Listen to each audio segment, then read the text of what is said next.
গণ অধিকার পরিষদের সভাপতি নুরুল হক নূরকে আইসিইউ থেকে কেবিনে স্থানান্তর করা হয়েছে।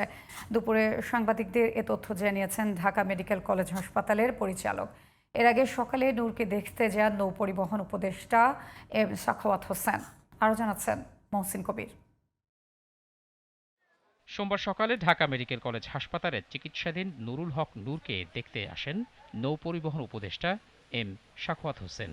নূরের শারীরিক অবস্থার খোঁজ খবর নেন তিনি। নূরের শারীরিক অবস্থার ক্রমেই উন্নতি হচ্ছে। তিনি নেতাকর্মীদের দিক নির্দেশনা দিচ্ছেন বলে জানান গণ অধিকার পরিষদের এই নেতা। সবার সঙ্গে কথা বলতে পারে, চোখ খুলতে পারে এবং উনি কনসার্ন আছে এবং উনি আমাদের খোঁজখবর নিচ্ছে যে দলের অ্যাক্টিভিটিস কী অবস্থা, কোথায় কি আমাদের কোনো কর্মসূচি আছে কিনা, এবং উনি কর্মসূচিও মোটামুটি দিক নির্দেশনা দিচ্ছে যে এই কর্মসূচিগুলো আপনারা এরপরে ইমপ্লিমেন্ট করবেন। দুপুরে নূরের শারীরিক অবস্থা নিয়ে গণমাধ্যম কর্মীদের ব্রিফ করেন ঢাকা মেডিকেল কলেজ হাসপাতালের পরিচালক। পুরোপুরি সুস্থ হতে কয়েক সপ্তাহ লাগবে বলে জানান তিনি। ওনার সব ক্ষেত্রেই উন্নতি হচ্ছে।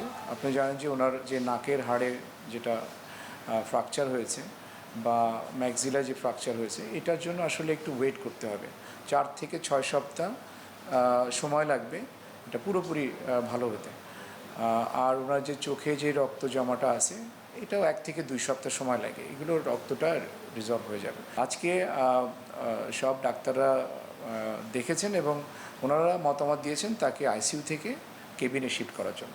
গত শনিবার রাতে রাজধানীর কাকরাইলে গণ অধিকার পরিষদের কেন্দ্রীয় কার্যালয়ের সামনে আইন শৃঙ্খলা বাহিনীর হামলায় গুরুতর আহত হন ডাকসুর সাবেক ভিপি ও গণ অধিকার পরিষদের সভাপতি নুরুল হক নূর। মহসিন কবির, জিটিভি নিউজ, ঢাকা।